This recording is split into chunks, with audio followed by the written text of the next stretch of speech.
heard some of the concerns about where do our children live. Let me tell you my vision of Orem. It's not just mine, it's most of yours. My vision of Orem is that I want it to be a place where our children dream that they someday can come back, buy a home, and live here.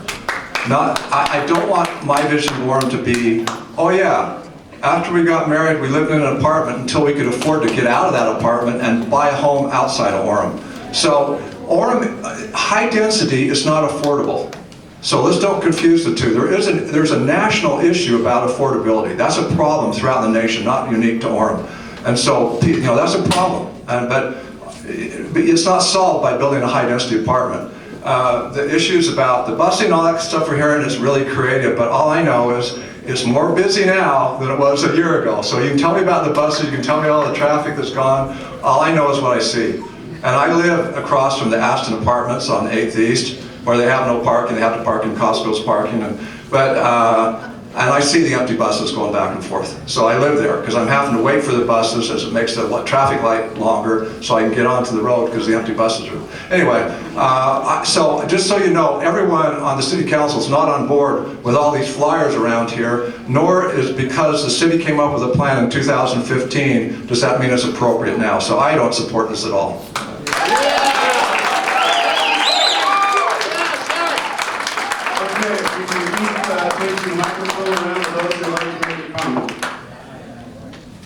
I think I would like to thank you for having this open house. As a renter in Orem, I think it's important to realize that there's a lot of people maybe not being represented in this crowd tonight. And that there really has been a lot. For people that I know from UVU and a lot of other places, they're not going to use the transit unless it can get them where they're going. We've got a kind of a dual mindset where we want to make it better when people use it, but we don't want to, we need more people to use it before we make it better. Which one comes first? And at the end of the day, people, as a social worker, the social programs do make a difference, but what makes more of a difference is showing that you actually care. If we're going to care about a business's building, which I think is valid, we need to care about each other far more. If the value of our home is worth more than the neighbor next to us, then I think we've gone too far. I think that it's really important. And some may laugh,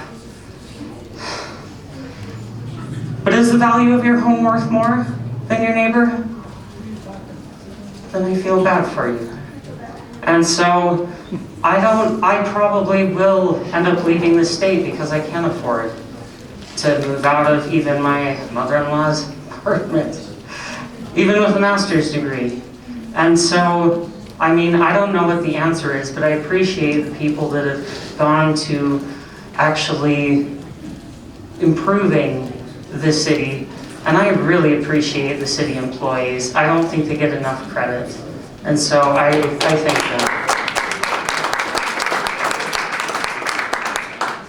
Nancy Blaylock. I've lived here for, over 40 years. I live over by where the buses are by 12th South. I don't know where you're getting your numbers, Mayor. I think if the buses were full, that would be true, that you would be saving 2,000 cars off the road. Buses are not full. No, they're empty. They are saving. I would like you to come sit on the corner over there and watch those buses for a while because they are totally empty. So we have people that are counting. If they were full, you might be getting those numbers, but I don't know where you're. And then besides that, they gave free passes to all the BYU UVU students for 10 years, and they're not even riding the buses.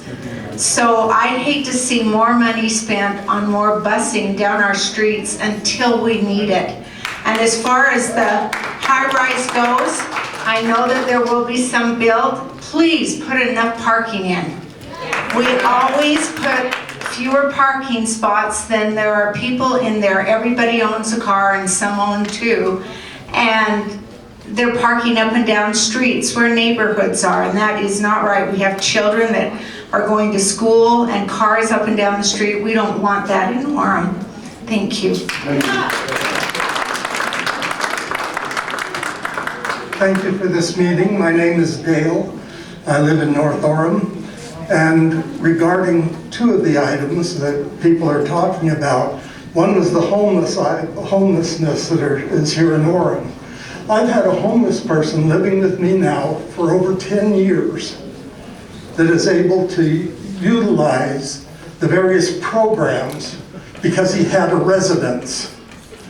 How many of you are willing to take a homeless person into your home in order to give them a chance to better their lives? Okay, that's number one. Number two, regarding high density. We are in a high desert. Deserts do not get that much water. We're fortunate we have some aquifers. But with all of the high density that's going in across the Wasatch Front, we're already put on water restrictions almost every summer now. Where are we going to come up with the water to have thousands of more people move into our area?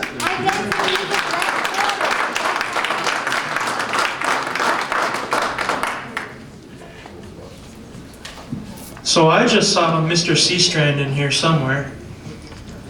I live in Orem, South Orem, and I went to a meeting with my father about 5 years ago, and we were trying to fight some of the things going on Sand Hill because they were too close to property lines according to city code. City code said it had to be 30 feet and it was 20, and I'm guesstimating. I don't know if that's exactly right, so don't fact check me. But they waived all the property line, they waived the height, they made all these things totally not with the code. They went around all the codes. And we were promised things. We were promised more parking. I have cars up and down that hill that Krispy Kreme sits on right next to Sand Hill. Yeah, water's a big issue. We're in the biggest drought ever. Where are we going to get the water? You know, I'm tired of getting all these broken promises from our politicians. Yeah. And I'm not done, sorry. I'm not done yet. So my wife, my beautiful wife, came with me from Papua New Guinea.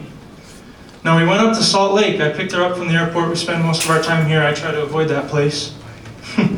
And so we went up to Salt Lake and we looked around and she said, "What did you say? What did you say about Salt Lake?" I don't really like it up there. I don't feel safe. Now, my wife comes from a rough place. Google it. If she doesn't feel safe in Salt Lake, that's a big, dense city.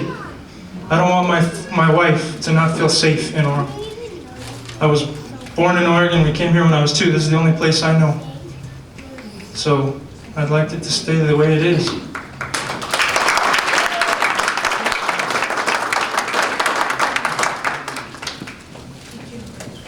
First, I just want to say, Mayor Bruns, thank you so much for all that you've done for the city. I know you've worked hard for several years, and I've had multiple interactions with you, and I really appreciate your even-temperedness and willingness to listen to people, and I've experienced that myself.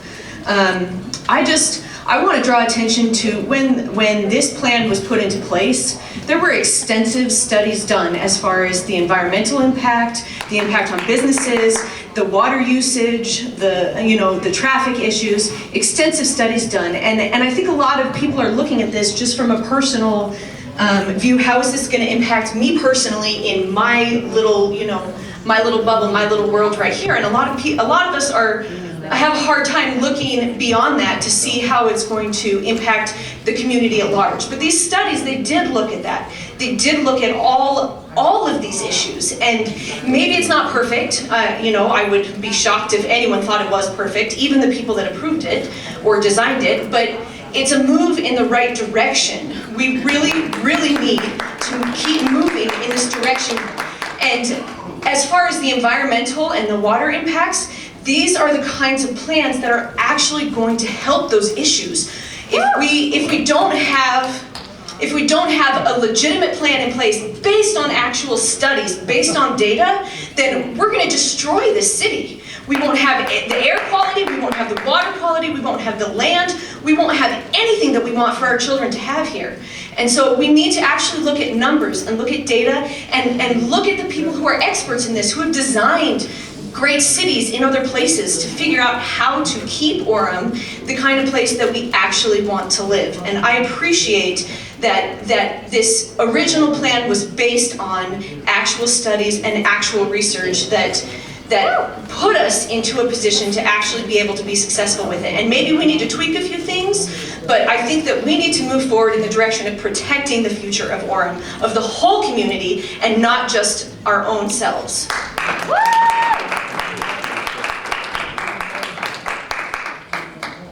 Anyone else wishing to make a comment?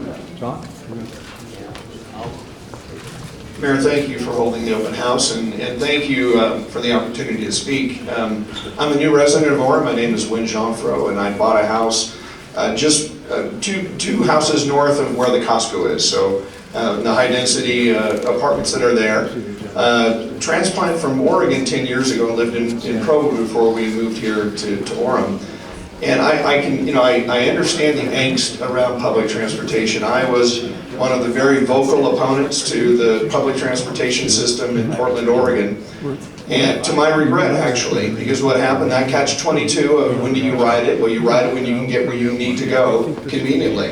And it wasn't until we reached a certain tipping point of infrastructure that it became useful. And then suddenly it was a godsend. Because without it, you could not get from one side of the city to the other, from north to south.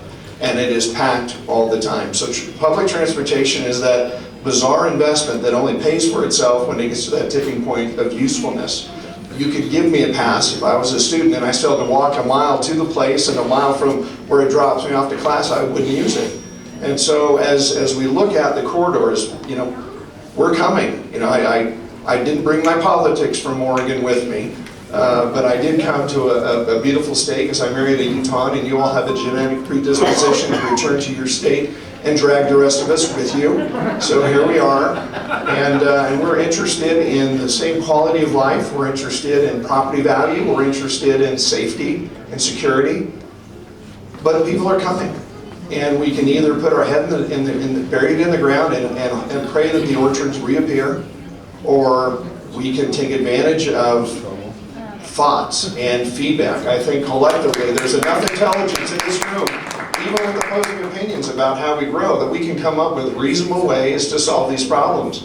I'm on the Economic Development Committee in Payson, Utah, of all things, even though I'm a resident here, and we just redid the master plan, and we started with a model of constriction, which was water. What's the thing we don't have a lot of in a desert, and that's water. So we began our master plan with looking at the worst drought on record and taking 20% off of that amount of available water and planning our growth around that as our maximum amount available for growth. Orem has the same opportunity to be planful about this if we're going to have high density. And that's not a foregone conclusion. If we're going to have it, the only intelligent place to have it is along corridors where you have mass transit to take care of the transportation uses. I hate trying to cross State Street. I should get a merit badge for every time I successfully don't get in a wreck, and I'd have multiple sashes for my venture across that very, very, very busy state at certain times of the day. None of us want that as part of our community. So we've got to be mindful about it. It is, you can feel it in the air. There's tension here. I appreciate the opposing voices. I join Jim in a belief that high density can be done intelligently, and that we don't have to have blight in our neighborhoods. Businesses are going out of business for a variety of reasons. It's not just because we've got traffic or because we have crime. And for those that complain about crime, there is crime here, I get that. But we are not, this isn't the apocalypse yet. And I think, again, if we collectively as a community continue to speak with opposing voices, that's the beauty of a sloppy democracy, is that ultimately better minds prevail, better thoughts get refined. But I am in support of a planned growth, whether or not it is the full manifestation of what we look around here, but I think we should have a voice in choosing how we grow. I found it odd that none of the members of the planning committee are here, and I found out that they were invited not to come. Now, why would we as citizens pay for a planning committee and then have the city council tell them not to come and represent the plan that they helped create? The city council did not tell the planning commission not to come. Bottom line. Well, why aren't they here? Well, you need to ask them. Why aren't they? Well, they were I don't know told why. not to be here. No, they weren't. I had breakfast with them. They're not. Who told them? Kathy told me that she was Kathy. invited not to Is come. Kathy on the city council? No, she's in the, she works in Okay. economic development. John. Bogus. I understand that Tell us your name. housing can be done John, well in tell us your name. John Barrett. Thank you, Mayor. Appreciate your service. Hillsborough, Oregon is the model Who told who, what? for what the State Street Master Plan looks like. Our city council was They were here flown there and Monday, why shown did they show that. up tonight? Hillsborough, Oregon has 2 lanes through that, not 7 like we have on State Street. Hillsborough, Oregon also has a speed limit of about 25 or 30 miles an hour. We have a speed limit of 45 miles an hour. And 2 BYU students were killed about 2 weeks ago, Mayor, when someone was going 73 miles an hour down State Street. And if you put buildings like the State Street Master Plan requires 10 feet from vehicles going 45 or 73 miles an hour, they will kill more people. So, I don't know what the population of Hillsborough is. 100,000, about our size, but it's totally different. State Street is seven lanes, 3 lanes each way and a turning lane, and a speed limit almost twice theirs. And how many people get past going the speed limit on State Street? Most of us. We also have a lot of people who were running for election in this city that signed an agreement with a developer, the city's largest developer, and most of us think that's wrong, and most of us think it's unethical and immoral. Taylor Woodbury, the COO of Woodbury, sent us a video, and I disagreed with his video, and I called and left him a message, and he actually called me back, and we had a nice conversation. And I told him, you know, you can buy 20 houses in the Hillcrest neighborhood that are affordable, and you can, even though they're historic homes, you can knock them down. But on November 1st, when you knock one down without a permit, you get stopped. They red tag you, and so you can't break the law in Orem, Utah, because we're watching. And so, why is the reason they wanted all of our politicians to sign? Because they are ready, they have a new Appendix BB ready for their PD 34 zone, and they'd like to annex all that nice Hillcrest neighborhood to put in more high-density housing, and I think that's wrong. When you put in apartments that cost $3,000 a month, when you're tearing out homes that could be remodeled by our children that are affordable, I think that's wrong. And so, don't think that high-density housing, even if well done or well planned, is affordable. That is a myth. So, thank you very much for your time.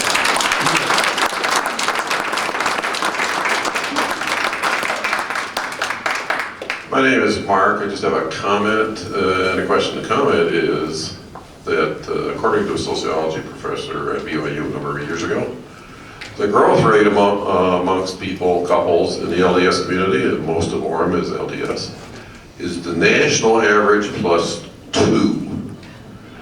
Okay, if you've done any of your genealogy, you know that the numbers increase from generation to generation. If we expect to make Orem a place where our children can come and jump another generation to the grandchildren, there isn't going to be enough space to do it. It is exponential. This problem of where people live is exponential. The question I have is, all these diagrams I've seen, color coding and whatnot, what was the criteria used for drawing a certain section? How are the lines drawn? On another document, it was 192 pages sent out by Mike Lowe, I believe. That 192-page summary of some of the aspects of the State Street Master Plan. There were some pretty funny shapes in there. There was one little area drawn off where there was a notch in it. What's in that notch? Why was it excluded from being in that area? So my concern is, what was the criteria used for drawing these diagrams and the lines, and why were some things excluded, not included? Anyone else wishing to make a comment? Okay. Dave, over here.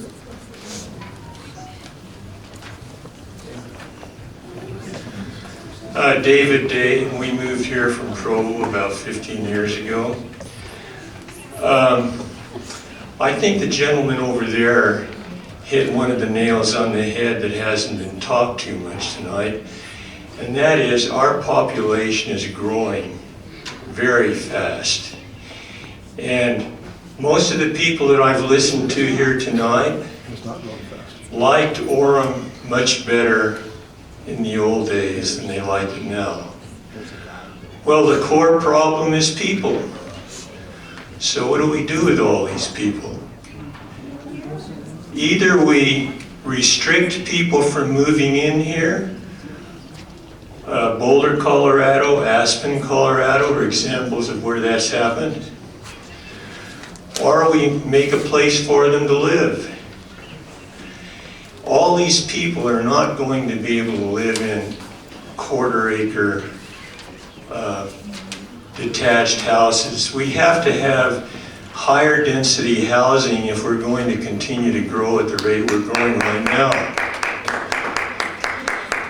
And this is not a problem that's unique to Orem. This is a worldwide problem. I've lived in Singapore, like this lady over here said that she's lived in other parts of the world where they do have high-density housing. In Singapore, it was a trade-off. Either you have public parks, open spaces, green areas where people can relax and enjoy the fresh air, or you fill the entire valley up with detached houses. We're facing something like that right now. I think we need a reality check. Orem is not ever going to be the way it used to be. Whether we like it or not, things are changing, and we have to work with what we got and make plans for the future. And one of those plans is figuring out what we're going to do with all these people. I think high-density housing, done correctly, is one solution. Maybe it's the only solution. But we're not going back to what we had 20 years ago, and we have to understand that and accept it.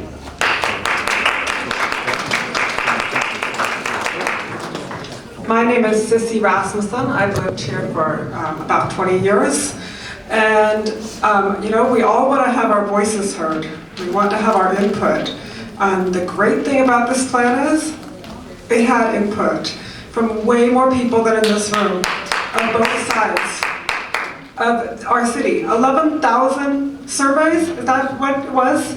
But not just 11,000 surveys. Neighborhood advisory councils made up of volunteers for every neighborhood, including Lene Millett, who was there, and Mr. Peterson was on my committee.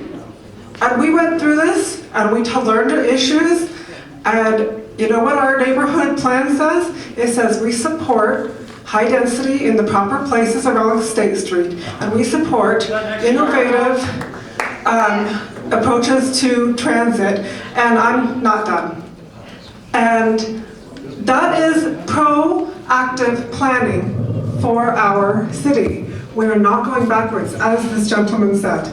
We have this awesome city with 2 universities right next to us. We have all these amazing businesses that our city council says they support. Well, guess what comes with universities and city and businesses? It comes with people and traffic. And so we need to have approaches that work on that. It doesn't have to be an either-or situation. We can come up with ideas that we all want. And that's what this is a start of. This plan incorporates reassessing periodically. It was already reassessed in 2018. Here we are 3 years later, we're looking at it again. But it should not be thrown out. And you agree with me from the financial responsibility side of that. Hundreds of thousands of dollars went into this. So much time and effort and people's voices went into this. We all agree that those are important values to support. So if we need to tweak this, let's have more neighborhood advisory councils. Let's do more surveys. Let's reassess every 3 or 5 years. But let's not throw out what we've done and try to bring back orchards, because we cannot control people coming here. We cannot control, we cannot force people to sell their properties and turn it back into orchards. We cannot force people to buy houses and remodel them. We can't force those things. But you know what we can do? Orem is a welcoming, wonderful place for families of all kinds. And we can have diverse types of housing that welcome people in their diverse situations, so that when they are ready to move to a different kind of housing, they think, I want to stay in Orem. I want to now build a house here. Or if they're older and they can't take care of their house anymore, they can say, I want to stay in Orem and now I have a place because there's an apartment here.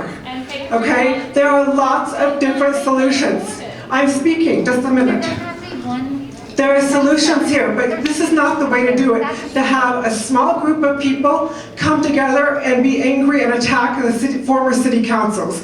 The way to do it is to keep giving input through surveys, through joining neighborhood commissions, and speaking up and learning about the issues. And most of all, working together so that we can come up with compromises that work for now and in the future, but not for the past.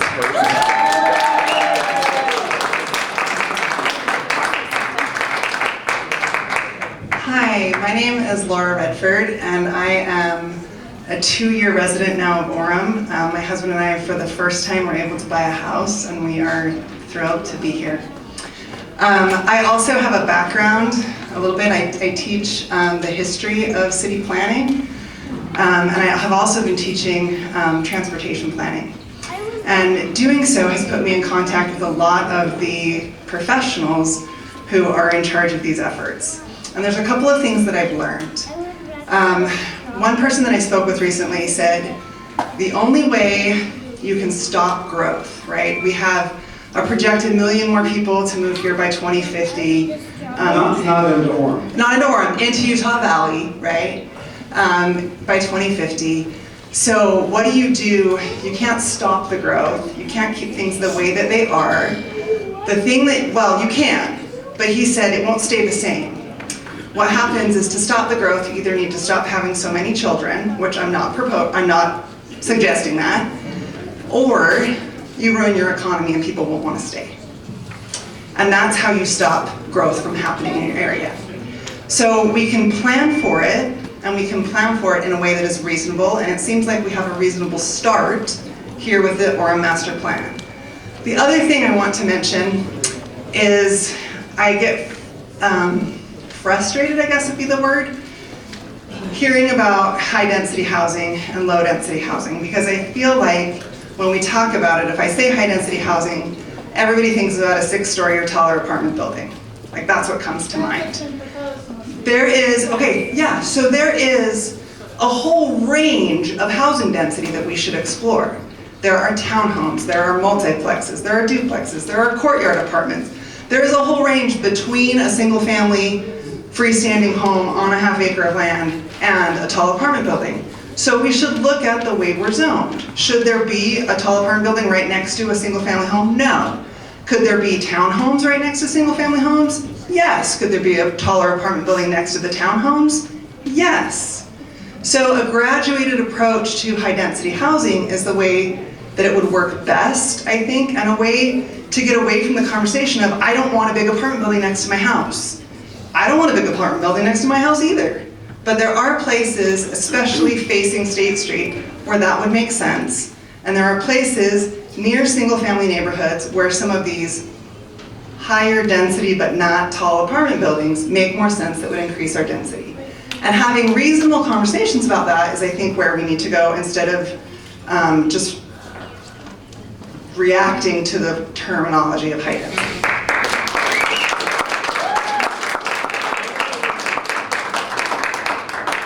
I'd just like to make a comment on the... What is your name? On the I'm Jerry Chrisman. And by the way, I live right next to where they're building the highest density housing in Orem. That's beside the point of what I want to say. I want to comment on the surveys that were done. I read the charts over here. There were about 300 and some people participated. There are 80,000 utility bills. That isn't a very good representation of the people here.